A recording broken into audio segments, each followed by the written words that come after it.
बिस्मिल्लाहिर्रहमानिर्रहीम। हमारा आज का नेक्स्ट चैप्टर है चैप्टर 13 एनिडा।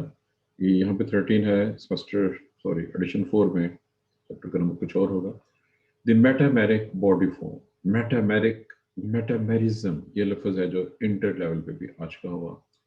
सेगमेंटेशन का लफ्ज़ मैंने इस्तेमाल किया था जब हम टीयर 1 को स्टडी कर रहे थे, और ये वो चैप्टर है जहाँ पे ये लफ्ज़ मुकम्मल प्रॉपर डिटेल के साथ एक्सप्लेन होगा, जिसके बाद आप इस काबिल हो सकेंगे कि मिलर से ज़्यादा अच्छे तरीके से सेगमेंट्स, सेगमेंटेशन, मेटामेरिज्म और सूडो मेटामेरिज्म और सुपरफिशियल मेटामेरिज्म में डिफ्रेंशिएट कर सके। कंसेप्ट्स इस चैप्टर में क्या कुछ है। नंबर 1, पहले मैं इसने सिर्फ जस्ट एक दो पॉइंट्स दिए जो पहचान के हवाले से। सेगमेंटेड वर्ब्स, सेगमेंटेशन क्या होती है, इसकी डिटेल्स इस चैप्टर में आगे आ रही हैं। इसके अलावा नेक्स्ट है जी, इनका बहुत अहम किरदार है एवरी एस्पेक्ट ऑफ ये क्या है जी, मेटामेरिज्म का ताल्लुक। मेटामेरिज्म एक ऐसा कैरेक्टर है जो पूरे के पूरे फाइलम एनिडा के हर चीज़ के साथ अटैच है, जैसा कि आगे जिक्र आ रहा है। पोलिकीटा सबसे बड़ी और सबसे पुरानी, सबसे अहम तो नहीं कह लीजिए, सबसे पुरानी क्लास कह लीजिए, ओल्डेस्ट क्लास है क्लैरिस्टिक एनालिसिस के लिहाज से, जो कि समुंदर में बहुत सी मुख्तलिफ तरह के हैबिटेट्स में रहती हैं। आगे डिटेल्स आ रही हैं इसकी। उसके बाद इनमें पैरापोडिया पाए जाते हैं। क्या होते हैं ये अभी आगे आएंगे। उसके बाद है जी क्लास ओलिगोकीटा। ये वो चीज़ है जिसको आप अर्थवर्म्स के नाम से जानते हैं, फ्रेश वाटर और ज़मीन पे रहते हैं। और नेक्स्ट जी क्लास सीरोडीनिया, हम ज़बान में लीच, इंग्लिश का लफ्ज़ उर्दू में जौंक कहते हैं। ये फ्रेश वाटर और गीली मिट्टी में ट्रॉपिकल रीजन वगैरह में पाई जाती हैं। इनकी मेडिकल इम्पोर्टेंस भी है। और आगे लास्ट वन है जी एंशिएंट पोलिकेट्स का ताल्लुक गालिबन मॉडर्न पोलिकेट्स और उससे आगे ऑनवर्ड पे बाकी सबका एवोल्यूशन। ये है जो कंसेप्ट जो कि इसमें आएंगे। हमारा पहला जो क्वेश्चन है इस हिस्से में तारीफ के बाद, वो है जी एवोल्यूशनरी पर्सपेक्टिव। ये चीज़ें जस्ट खानापुरी करना चाहिए, मैं तो खानापुरी कहूँगा। मिलर का सारा पॉइंट, मिलर शुरू एवोल्यूशन से होता है, ख़त्म एवोल्यूशन पे करता है, और दरमियान में भी एवोल्यूशन इसने हर चीज़ में घुसा के रखा हुआ होता है। बहरहाल एग्जामिनेशन पॉइंट ऑफ व्यू से ये चीज़ें कोई इतनी इंपॉर्टेंट नहीं है, चूँकि शाज़र नादर ही किसी ने इस तरह का कोई क्वेश्चन कभी पूछा। इसमें से बहुत रेयर पॉलीजेंट्रिक कंसिडरेशन में से कोई क्वेश्चन आ जाता है, क्योंकि चैप्टर बहुत ज़्यादा हैं, क्वेश्चन बहुत ज़्यादा हैं, और इस तरह के माठे क्वेश्चन शाज़र नादरी पेपर में दिए जाते हैं। लेकिन बहरहाल इसके तारुफ के अंदर एक स्टेटमेंट, ये पूरा पैराग्राफ किया, बड़ा मज़ेदार है। ये प्रोसेस तो बहुत ही इम्पोर्टेंट है, लेकिन आपकी बुक ने इसको वो इम्पोर्टेंस नहीं दी हुई। और चांस की बात यह है कि इसने जो लफ्ज़ी सवाल नहीं किया जिसके ऊपर ये क्वेश्चन आता रहे। ये ना सिर्फ जोलॉजी के लिहाज से, बल्कि ये CSS लेवल के ऊपर भी ये क्वेश्चन बहुत बार पूछा गया हुआ है। लेकिन मिलर ने वो लफ्ज़ इस्तेमाल नहीं किया जिस नाम से ये क्वेश्चन आता है। आपकी लफ्ज़ बिल्कुल नया है, लफ्ज़ है स्वार्मिंग। आप इस नाम से वाकिफ नहीं है। किसी ने लफ्ज़ पढ़ा हुआ पहले से? स्वार्म, स्वार्मर, स्वार्मिंग, कहीं पे लफ्ज़ पढ़ा हो किसी सर ने? आप स्वाम पड़ा हुआ है। किस मीनिंग के साथ? सर ग्रो को कहते हैं झुंड, जैसे शहद की मक्खियों का होता है क्या होता है शहद की मक्खियों का? इस किस्म। आपकी बात क्लियर नहीं हुई। शहद की मक्खियाँ क्या सर करती हैं जी? छत्ता जैसे, चलें बहरहाल सर आपने, उनका छत्ता होता है ना जिसमें इकट्ठी होती है। हाँ जी, चलें बहरहाल ये आपका जो पॉइंट ऑफ व्यू कुछ और है। मैंने इसलिए कहा था कि चूंकि ये लफ्ज़ आया हुआ आपकी बुक में, लेकिन स्वार्मिंग का लफ्ज़ इस्तेमाल नहीं किया उन्होंने। स्वार्म या स्वार्मर या स्वार्म सेल के लफ्ज़ आम बुक्स में मिल जाते हैं। स्वार्मिंग टेक्निकल टर्म है जो कि मिलर ने इस्तेमाल नहीं की हुई है। किसी भी जानदार का रिप्रोडक्शन के लिए मूव करना, अगर कोई जानदार रिप्रोडक्शन के लिए मूव कर रहे हो तो इस प्रोसेस को स्वार्मिंग कहते हैं। और मिलर ने ये डेफिनेशन नहीं दी हुई है और ना ही इसका यहाँ पे जिक्र भी किया है। बहरहाल ये बड़ा मज़ेदार है जी। मैं इसका जो हिस्ट्री है, मुख्तसर सी हिस्ट्री, और ये भी याद रखिएगा इसने जिस जानदार का नाम लिया है वो है यूनिस वेरिडिस के नाम से, और इसने नवंबर के महीने का जिक्र किया। हर साल नवंबर के महीने में इसने ये है जी साउथ पैसिफिक जनूबी बहरुल काहल के इलाकों में बहुत से लोग जो कि जज़ायर में रहते हैं वो साहलों पे आते हैं और नेट्स की मदद से, बल्कि बाल्टियों की मदद से, बाल्टियां की बाल्टियां भर के वो कीड़े पकड़ते हैं जो समुद्र की सरफेस पे आ जाते हैं। अब ये बल्कि यूं लगता है, ये लफ्ज़ इस्तेमाल किए, यहाँ पे लफ्ज़ चेक कीजिएगा, वर्मिसिली सूप। वर्मिसिली के नाम से वाकिफ हैं आप? Specifically females, do you know what is vermicelli? Yes sir. जी, क्या होती है बताइए। सवैयों को कहते हैं। चलें, आपकी बात मान लेते हैं, सवैयों कहते हैं। जो और कोई जी आमना के अलावा कोई और जवाब देना चाहिए? वर्मिसिली सवैयों के अलावा और किसे कहते हैं? सर वो मैदे के आटे की बनती है। जी, ज्वेरिया का जवाब भी बिल्कुल दुरुस्त है। और कोई जवाब जी? सर नूडल्स को भी कहते हैं। नूडल्स को भी कहते हैं। अंसा का जवाब है। 3 जवाब हो गए जी। बहरहाल जवाब तो काफ़ी हो गए हैं, बेहतर हो गया। हमारे यहाँ तो सारे सेमियाँ ही बनाई जाती हैं, लेकिन मैं एक जो लफ्ज़ मैं बोलना चाह रहा हूँ, ये आप सुनेंगे तो आपको सुनते ही याद आ जाएगा। आप इससे वाकिफ़ है कि नहीं वाकिफ़ है? और जो वाकिफ़ है वो ज़रा हैंड रेज़ कीजिएगा। लफ्ज़ है स्पैगेटीज़। समझते हैं क्या होती हैं? Yes sir. जी, मरियम एजाज ने कहा है जी कि वो समझती है। चलें, बहरहाल मैंने जो बताना था वो बता दिया है। पूरी दुनिया के मुख्तलिफ इलाकों में रवाजात हैं। हमारे यहाँ सेमियों को रवाज है, और इटली का रवाज है वो स्पैगेटीज़ वाला, लंबी लंबी सेमियाँ ही होती हैं जिनको मुख्तलिफ तरीकों से खाया जाता है। पहले यहाँ लफ्ज़ है वर्मिसिली सूप। अब हमारे यहाँ सेमियों का सूप नहीं तैयार होता, हमारे यहाँ सेमियों का सूप तैयार नहीं किया जाता है। बहरहाल ये लफ्ज़ ज़ाहिर है कि वो तैयार करते होंगे किसी न किसी जगह पे, तो उन्होंने सवाल किया। अब ये कीड़े हैं पतले पतले लंबे, ये भी सेमियों जैसे ही हैं, और लोग इनको पकड़ते हैं, पकाते हैं, खाते हैं, और बहुत से तरीकों से खाते हैं। और वहाँ पे वो ईद मनाते हैं, उनको मैं ईद का लफ्ज़ इस्तेमाल करूँगा, उनका ये त्यौहार है बेसिकली। अब इसने फिर सवाल किया है नवंबर का। अब मैं मिलट से हट के बताने लगा हूँ। बल्कि इसने नीचे जाके एक और भी नाम लिया है जी, द समोन पालोलोगम। समोआ जजीरे का नाम है जिसके रेफरेंस इसने बात की है। बहरुल काहल, इसने जुनूब का लफ्ज़ इस्तेमाल किया है। मैं जस्ट बहरुल काहल का नाम ले रहा हूँ, क्योंकि बहरुल काहल में जापान के मशरक में, ऑस्ट्रेलिया और जापान के ईस्ट साइड के ऊपर बहुत से जज़ायर हैं, और वो सारे के सारे ज़ाहिर है कि पैसिफिक ओशन है, जिसमें जज़ायर हवाई वगैरह भी शामिल है। वहाँ पे यूनिस शिमेसिफेला स्पीशीज़ का नाम है ये, और इसके अलावा और बहुत सी स्पीशीज़ इनकी। ये सब कुछ यही करती हैं कि समुद्र में गहराई से जानदार ऊपर आते हैं। और कब आते हैं? चांद की 13, 14 और 15 तारीखों को। अब सोचिए, चांद की 13, 14, 15 तारीखों की कोई खास अहमियत किसी के जहन में हो? 13, 14 and 15th date of lunar month. अगर आप समझते हैं ल्यूनर मंथ क्या होता है, कोई जवाब कहीं से किसी किस्म का, किसी का इस्लामिया से कोई ताल्लुक हो, कोई मुसलमान हो आप में से कोई?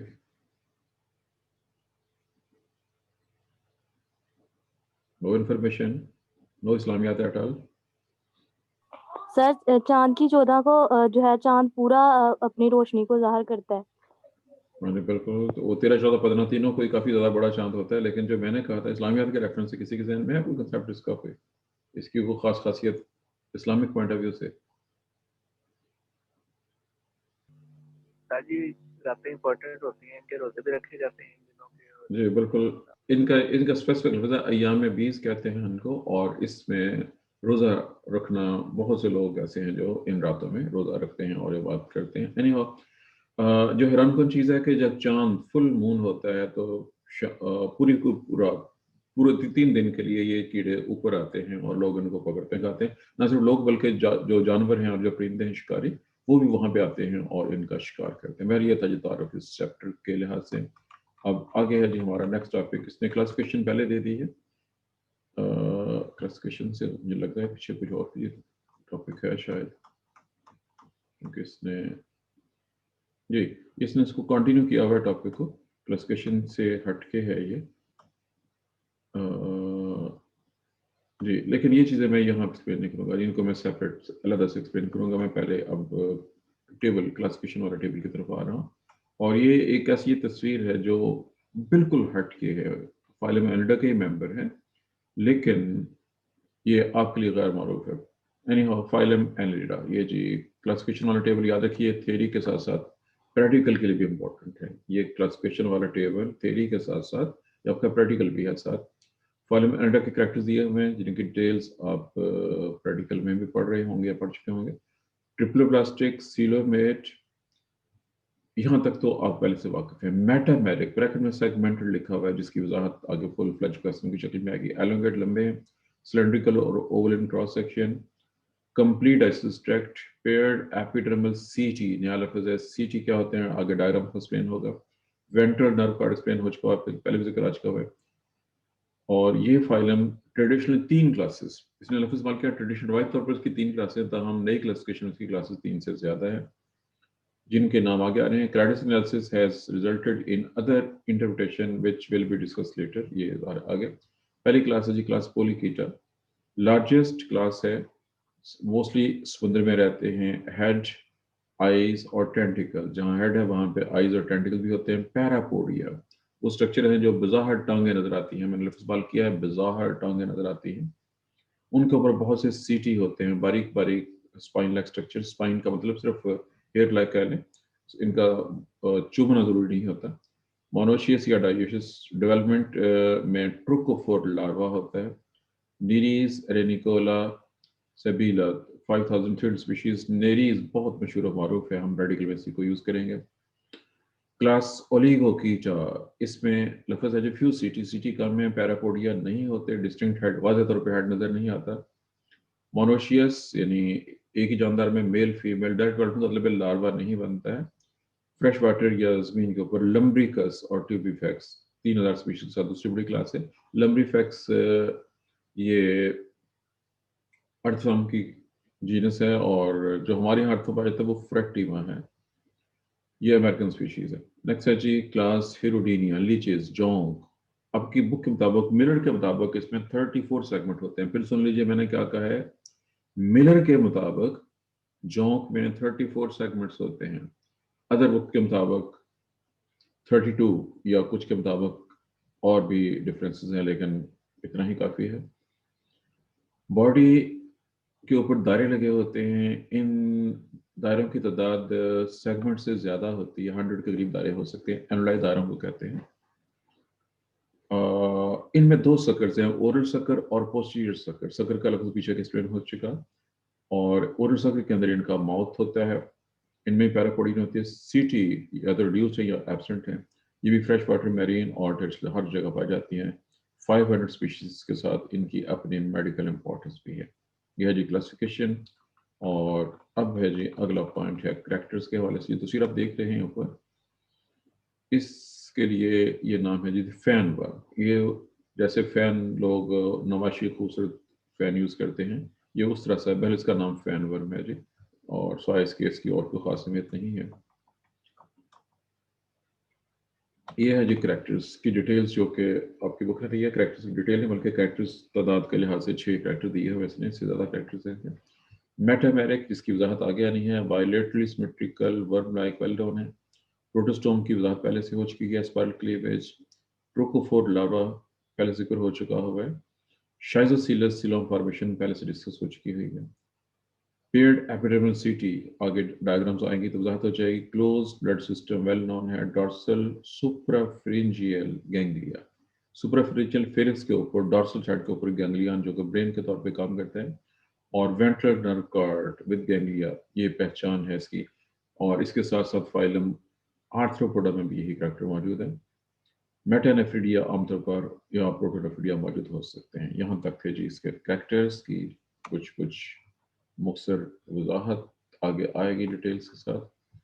हेडिंग है जी next, relationship to other animals. अब इसके कैरेक्टर जो आपने स्टडी किए हैं उसमें प्रोटोस्टोम का लफ्ज़ बहुत खास अहमियत का हामिल है, क्योंकि इसके अलावा फाइलम एनिडा के अलावा आर्थ्रोपोडा, मोलस्का और कुछ और जानदार भी प्रोटोस्टोम्स हैं, जिनकी वजाहत ऑलरेडी किसी और चैप्टर में हो चुकी है। प्रोटोस्टोम के कैरेक्टर क्या होते हैं, स्पाइरल क्लीवेज क्या होता है, ब्लास्टोपोर से इसका क्या ताल्लुक है, इनकी सिलोम फॉर्मेशन शाइजोसीलिक सिलोम फॉर्मेशन होती है, इनका लार्वा ट्रोकोफोर होता है। ये सारे के सारे कैरेक्टर्स ऑलरेडी डिस्कस हो चुके हुए किसी और जगहों पे।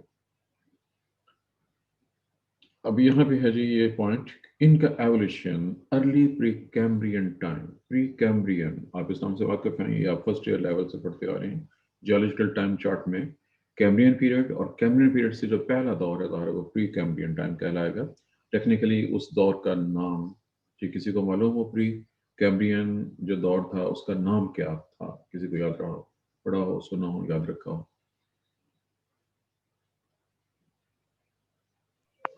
550 million years ago.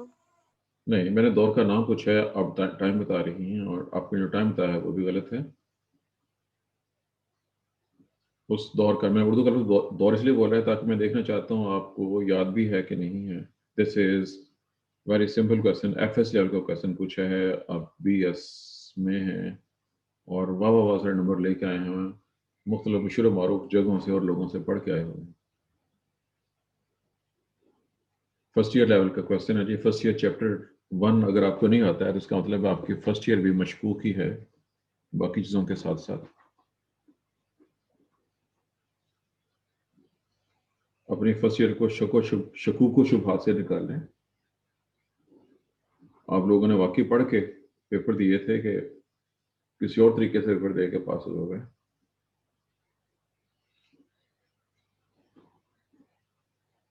चले, आपकी अपनी बुक में मिलर के अंदर भी जियोलॉजिकल टाइम चार्ट मौजूद है, उसको देख के चेक कीजिएगा, फिर बताइएगा कि आपको क्या कुछ याद है, क्या याद नहीं है। यहाँ पे वर्डिंग चेक कीजिए, more than 600 million years ago. याद रखिए कि जियोलॉजिकल टाइम चार्ट मुख्तलिफ ऑथर्स के इसमें फिर फर्क हो सकता है, लेकिन वेल जनरल टर्म यही है, 600 मिलियन ईयर्स अगो से पहले, उससे कबल का दौर है जब ये एवोल्यूशन हो चुका हुआ था। अब यहाँ पे इसने एक बार फिर शाइज़ोसिलोम फॉर्मेशन को डिस्कस किया हुआ है, चूंकि ये बात डिस्कस हो चुकी है ऑलरेडी। सिलोम की फॉर्मेशन कैसे हुई मुख्तलिफ जानदारों में, उसके बारे में 2 थ्योरीज को हम ऑलरेडी डिस्कस कर चुके हुए हैं, प्रोटोस्टोम्स और ड्यूटेरोस्टोम्स के रेफरेंस से।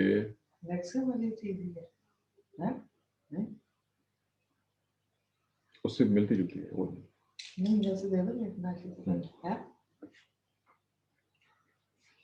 जी। ये था जी शाइज़ोसिलोम, चूंकि डिस्कस होगी इसलिए मैं इसको यहाँ पे डिस्कस नहीं करूँगा जी। और यहाँ पे एक ये नाम है, ये शॉर्ट क्वेश्चन के लिहाज से खासमियत कहाँ है, सिर्फ शॉर्ट क्वेश्चन के तौर पर एक वर्म डिस्कवर हुआ जिसका नाम रखा गया लुबेटो सेरिबेरम। ये है जी उसका नाम। It is intermediate between flatworms and एनलिड। इसके कुछ कैरेक्टर फ्लैटवर्म जैसे हैं और कुछ कैरेक्टर फाइलम एंड्रा जैसे हैं। आपको याद होगा एक लफ्ज़ हम इस्तेमाल कर चुके हैं, कनेक्टिंग लिंक। ऐसे जानदारों को हम कनेक्टिंग लिंक का नाम दे देते हैं, जैसे भी कल परसों का नाम आया था मिसिंग लिंक, लेकिन मिसिंग नहीं है, ये तो चूंकि कनेक्टिंग या अवेलेबल है, जो इंडिकेट करता है कि किस तरह से एवोल्यूशन हुआ होगा। चूंकि एक ऐसा जानदार जिसमें 2 डिफरेंट फाइलम्स के कैरेक्टर्स इकट्ठे हों तो इंडिकेट कर रहा होता है कि डेफिनेटली इनका आपस में एवोल्यूशन के लिहाज से कोई ना कोई खास ताल्लुक मौजूद है। इसकी बॉडी में सेगमेंटली अरेंज एक्सक्रीटरी ऑर्गन मौजूद हैं, एनलिड लाइक बॉडी कवरिंग भी है, ब्लड सिस्टम भी मुकम्मल है और एनलिड लाइक नर्व सिस्टम भी मौजूद है। अब ये सब की सब चीज़ें इंडिकेट करती हैं दोनों का ताल्लुक आपस में। और दूसरा है, लेकिन इसमें सिलिएटेड एपिडर्मिस है और ये एसिलोमेट है, ये कैरेक्टर्स के बिल्कुल फ्लैट वर्म जैसे हैं।